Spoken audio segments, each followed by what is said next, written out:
Welcome to One World! In this first episode, we're going to learn how to taste. My name is Andreas, sommelier and co-founder of One World. Wine tasting is, for some, a little bit of a daunting thing. You're at a restaurant and the sommelier comes to you and pours you wine, and you're supposed to smell it and taste it and figure out if you like it or not. This video is deemed at demystifying wine tasting, and I will go through this in two sections. First, just the easy wine tasting, going through what's important to take notice of when you're tasting wine, and later on we're going to go through, for a professional tasting, what's known as the grid. With me today I have 4 wines from France.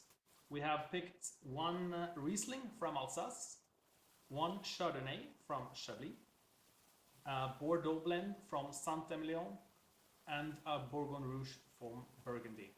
When it comes to wine tasting, you use your senses, your sight, your smell, and your taste. So this is also the sequence that we're going to go through when tasting these wines. First of all, you get your wine glass and a white sheet of paper. This is just for looking at the color of the wine. When tasting a wine, first you look at it to see if it is a clear wine or if it's a murky wine. You also assess the color of the wine. This is a Riesling from Alsace. If I hold it over this white sheet of paper and look down on it, I can see it's got a golden hue with a slight green tint.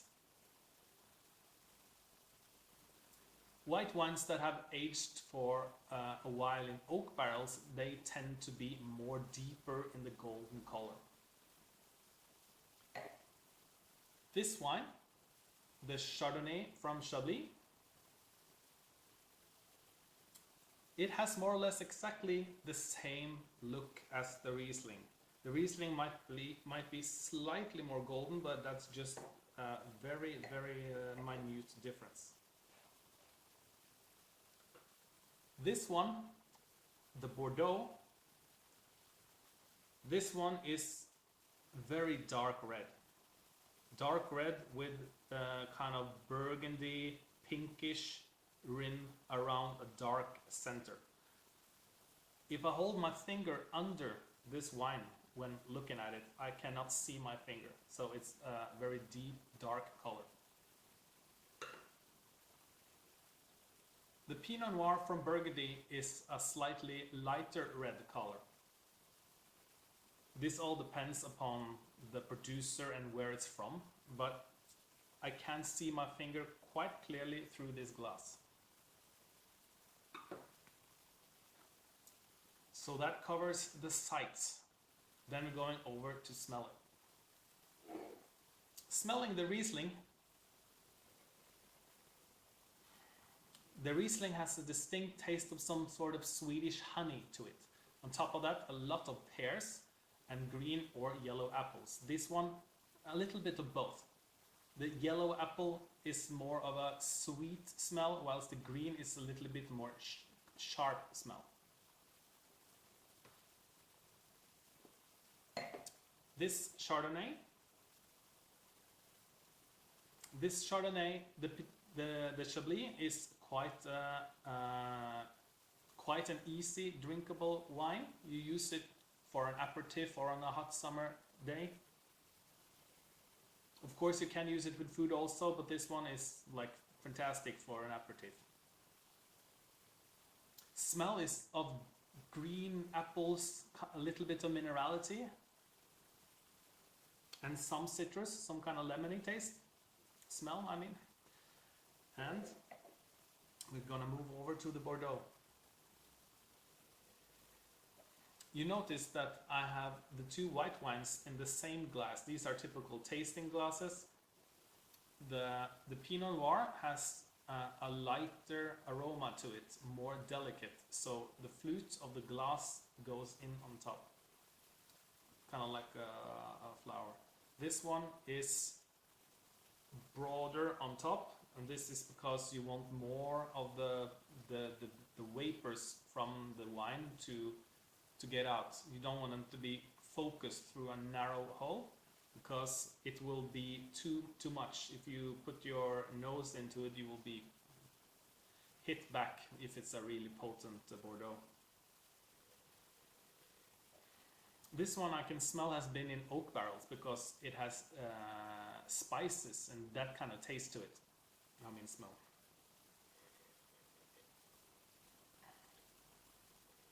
Besides the oak and the spices, I can smell dark berries and kind of plum, raisins, plums, prunes.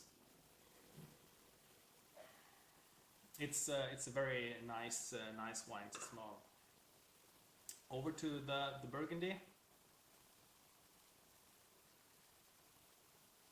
This one is very nice.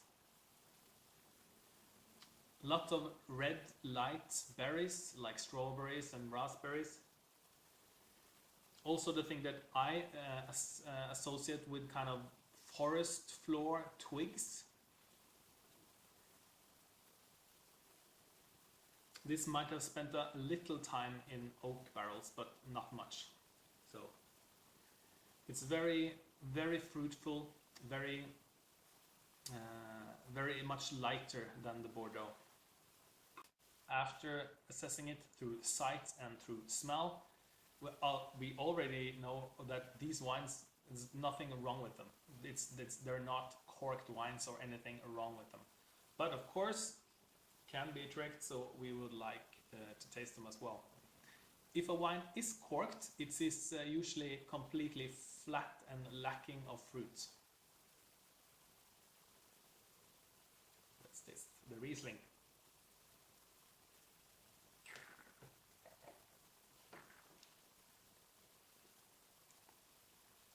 Very fragrant, full of acidity. My mouth is really watering. A lot of citrus and green apples, a little like minerality. Feels like almost you have been sucking on a limestone, kind of a little film powder that is covering my tongue. It feels like. I'm guessing it's just the mind playing tricks on me. It's the acidity, but it also tastes the minerality. Very nice wine. Yeah, onto the Chardonnay.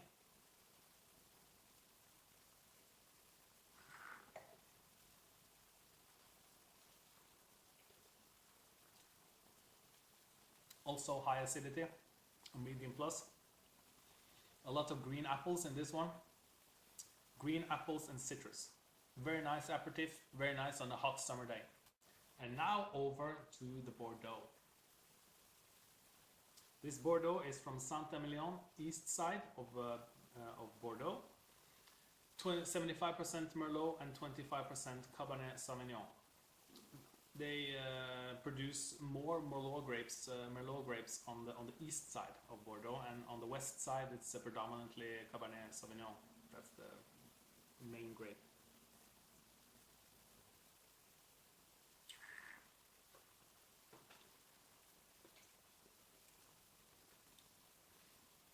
Tasting the Bordeaux, I can really get a lot of spice, dark fruits, well integrated, a lot of nice, the structure of the wine is really good.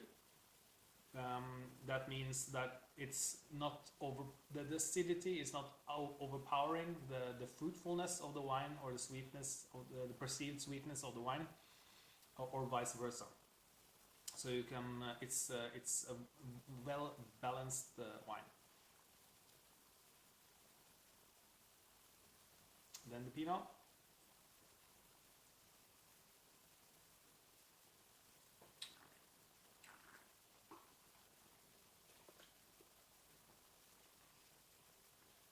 Light and fresh, good acidity, raspberries, strawberries, cherries almost. You get this sense of, as I called it, the twigs. Is when I smelled it. It's almost like I've been chewing on something in the woods, but it's integrated into the wine in such a way that it's just very pleasant. And this concludes how you would taste wine if you were just tasting it for yourself at home, or if you were assessing the wine at a restaurant. You look at it, you smell it, you taste it. You feel is it a good, well-structured wine that you would like to purchase. So for this next part of this tasting, we're going to go through the professional tasting method if you're tasting wine in a competition. Not something I suggest you do in restaurants. It's gonna seem quite pretentious. But it's known as the grid because you are working your way through a grid. It's just the same as what we did just now. You look at it, you smell it, you taste it, but there are more things to assess in between. So let's get right to it. The same, I'll just pick one of these wines. I do not think I will go through all of them. That will take a long time. So I'll take this Pinot. You look at it. Is the wine clear or is the wine murky? Some unfiltered wines are a bit murky. Some really potent wines might have sediments. Some, let's say, Rieslings or other wines that have been stored for a long time, they might develop crystals. This is something that you should take note of when looking at the wine. The next thing you do is you look at the intensity of the color. If you've been through with me all this video, you will have heard that I've said that the Pinot is a light grape. So compared to this Bordeaux, the Pinot is much lighter. So the intensity of the color is much lighter.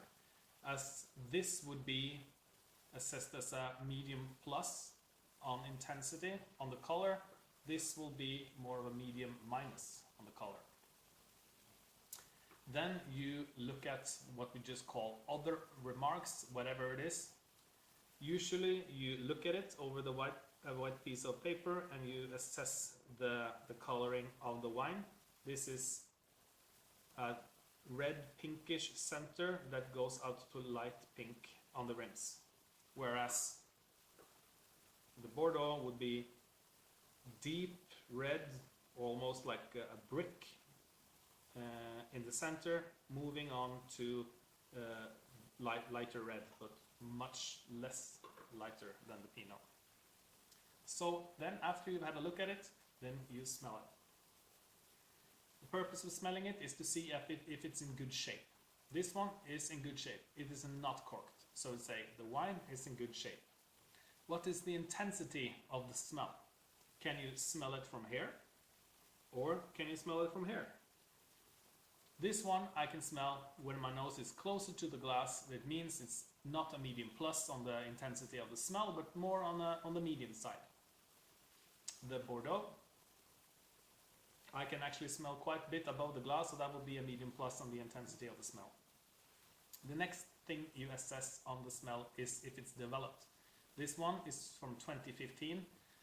It is fairly new. It is not developed. I would say this is a new wine.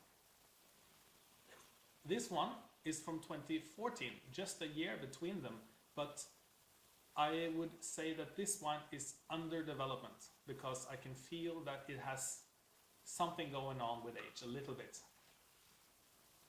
The next thing you assess is if there is any barrel being used in producing the wine, oak barrel. So, as I said, I think there might have been a little bit in this one, but I'm not quite sure. I would say like little to nothing of oak in this one. In the Bordeaux, there is a lot of spice. The spice comes from the oak, so here I would say definitely it has barrel, been stored in oak barrels. Then the final thing on the smell is that you assess the aromas. And then you go through what we did earlier. You just say, what is it that you are smelling? In this case, I am smelling the same as last time. Cherries, raspberries, strawberries, the twig. and I think it's very nicely integrated together. After smelling it, you are moving over to tasting it. The first thing we do assess when tasting is if the wine is sweet.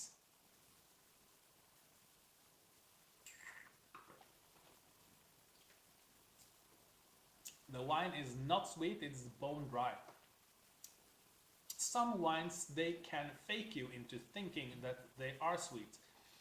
A famous one is the Gewürztraminer wine grape. It is so fragrant and fruitful that your brain actually interprets this as sugar, but if you did taste actual sweet wine next to it, you would see straight away that it is actually dry. So after sweetness, we assess acidity. Acidity in the Riesling is high, Chardonnay medium, this Pinot also medium to medium plus in acidity. After that, you assess the tannins. You know, some Cabernet Sauvignons, they have a lot of tannin. Some Barolos, they have a lot of tannin. This one is a medium of tannin. I can feel it drying out my mouth a little bit, but not excessively. So after tannins, you assess the depth of the wine. How deep is it? I mean, this one has a lot of depth. It is dark and potent and has a lot of flavors. It is a really deep wine. This one is a more light wine. I would say this is medium minus. This one is medium to medium plus. Then you assess the complexity. This is the real fun part. Some like the Chardonnay tasted of green apples and citrus. Two things. This one tastes of 3 berries and fruit plus other aromas like the twigs. The Bordeaux tastes of also 4 or 5 different types of fruit, both fresh and dried, plus 3 or 4 spices. Like, you know, vanilla and a little bit of cinnamon I got there also. This is, of course, you might not get the same perception of the wine as I do, or some guy walking by on the street, and that's perfectly fine. It's nothing about being right or wrong, you just assess it as you assess it. That's the beauty of tasting wine. Then, after complexity, you go through texture. Texture is actually for wines with bubbles, so Prosecco, Cava, Champagne, Franciacorta. A wine that doesn't have any bubbles has no texture.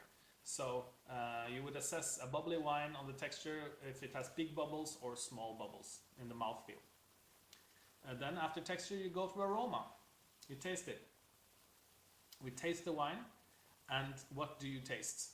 In this case, I taste, you know, from the Pinot, the red berries, the forest floor, the leaves, the twigs,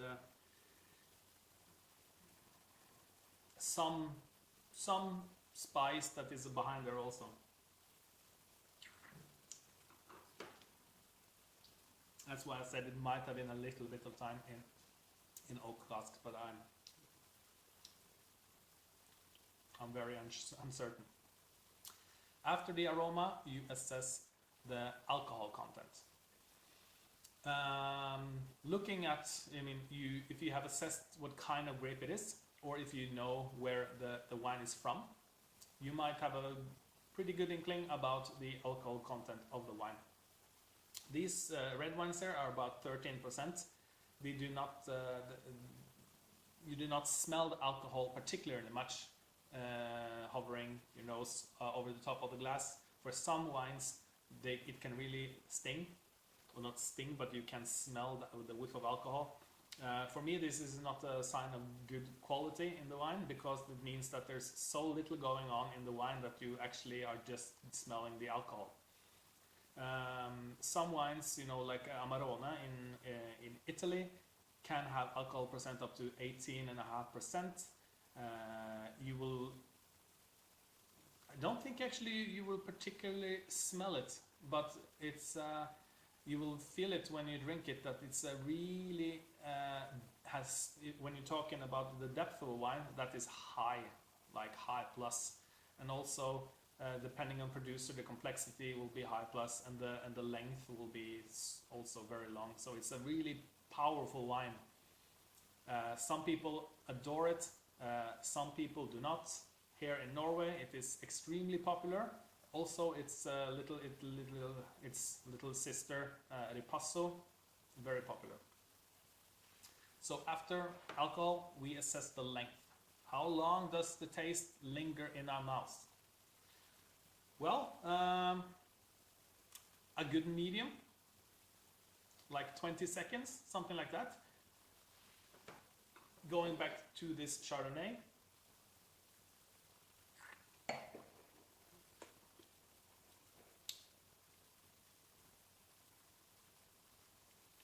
Oh, that's almost already gone right there. Still have a little bit, but it's pretty gone. And this is also a good sign of quality. If you have a wine that lingers in your mouth for a very long time, it is definitely a good wine that you want to buy. If it's also ticking the boxes like the structure, I mean, you can create a really potent wine full of sugar that will be super heavy and linger in your mouth for quite a while, but it will not have the structure with the acidity. It will not be complex and have a lot of other flavors in it. It will just be one big heavy soup of wine. So now we have gone through tasting the wine. It's over to assessing the quality of the wine, figuring out what kind of wine is this. So the first thing we do is assess the overall quality of the wine based on the complexity, the length, the structure of the wine. So I would say the quality of this wine is very good. It could be poor, it could be okay, it could be good, it could be very good. And it doesn't matter if you have been drinking the best wines in the world. We are not assessing this wine up to the best wine in the world, like Romane Conti wine or something like that. Of course, this would lose that battle, but that would be very unfair. So this is all these wines are in the price range of about $20+, and in that range, this is a very good wine. Next up, reasoning. Why have you assessed the wine with the quality level that you have? Well, it's a good structured wine. It's fairly complex. It has long lasting in flavor in my mouth, and you know, the aromas are nice, everything is good, so it's a very good wine. The next up, price. Well, as I said, these are all $20+ wines. If I had thought to myself that, oh, this is a Pinot and I actually think this also is a Burgundy, I would say, okay, is it a Premier Cru or is it a Grand Cru? Well, it doesn't have that much depth and complexity. So I would say, it's probably a Borgin Rouge. And what are the prices of Borgin Rouge in Norway? More than other places, perhaps, but at least it's, I would place it in the high price range. And the high price range ticks in at about $20. Cheap wines, you know, $5. Medium, 10 to, or you know, 12 to 20. And you can buy wines that cost you $100,000. They are in a league of their own. After this, the cellar potential. Cellar potential means storing the wine for a long time. Why do we do this? We do this to integrate the tannins, and we do this to develop secondary and tertiary flavors in the wine. Some enjoy wine young, and some adore older wines. But a thing that older wines need to have while young is a lot of concentration. If it doesn't have a lot of fruit concentration, it will not be able to store for a long time. So when we are assessing the cellaring potential of a wine, we are assessing how much depth and complexity and fruit is in this wine, that it will last for a long time and develop and get better and develop other flavors and integrate those into the wine. This Chablis right here, and to some certain extent also the Riesling, they are quite simple wines, nothing negative, but they're not like super complex wines. And also the complexity, I mean, and the concentration isn't quite there. So I would not store these wines for 10 years. It would just be acid left and no fruit. You want to keep the fruit and you want to add on additional flavors. We'll have a whole separate video about aging wines and tasting old wines, so stay tuned for that one. And finally, after the cellar potential, is the identity of the wine. If you did not know what you were tasting at all in the beginning, and you went through the grid, you looked at it, is it dark, is it light? You smelt it, what does it smell like? Is it dark fruit, is it light fruit? Is it, if it's a white wine, if it's like apple citrus, is it white stone fruit? Is it more tropical? Does it have a lot of spice to it that signifies that it's been stored in oak for a long time, or at least some time, perhaps new oak? New oak gives away a lot more vanilla flavor than if it's an oak cask that has been reused a lot of times. So if it's new oak, it's extremely potent. And some cheaper wines also, they just chop up oak and they put it into the barrel. So that also gives away a lot of flavor. So with the identity, I mean, if we look at this one, towards this one, well, light-skinned grape, okay? Just by looking at it, I can say it's a Pinot, most likely. This one could be many things. Could be like it's a Merlot Cabernet Sauvignon blend, could be Syrah, could be Garnacha, Mourvèdre blend from Southern Rhone. Could be several different things. So then that's when you smell it and taste it to assess further. And when you assess further, you start checking out what it can't be. So this is not an Amarone, it's not a Barolo. It's light, it's fruity, okay. So it could be Beaujolais. It could be some red wines from Germany, either some Pinot from Germany or some Blaufränkisch. You know, there's potentially a lot of things it could be looking at it. But when you smell it, it gives away another clue, and when you taste it, it gives away even more clues. A little fly here, and then you end up with your final assessment. This is a Pinot Noir. It's from France. I don't know where, but I'd say it's a French Pinot Noir. This one is a French Burgundy blend. You find the Burgundy blend in other countries, but it would be more alcohol because of warmer climate. It would be more depth in it because of warmer climate, also perhaps more alcohol. You know, and these whites also, these are also from the northern regions of France. Chablis is one of the most northern wine regions in France, and Alsace is also on the border to Germany in the north of France. So a Riesling from a warmer climate would taste completely different, and a Chardonnay from a warmer climate would taste completely different. So this is the way you narrow it down to say, okay, what kind of grape it is, where is it from. If you're really certain or a super specialist, you might say what type of producer, where, even perhaps even which particular vineyard in that producer's what's it called, portfolio it is. So, and then we're done. Then the judge will come up to you and say, oh, you're completely wrong, or you are completely right, or somewhere in between. So this concludes tasting easy and tasting through the grid. Please stay tuned for more videos. We will make a lot of cool videos going forward. We will go through the wines of France, the most important areas. We'll also go through a whole episode, a video of bubbly wine. We will talk about the wines from Italy, the most important wine regions of Italy and the best wines from Italy. And then German wines.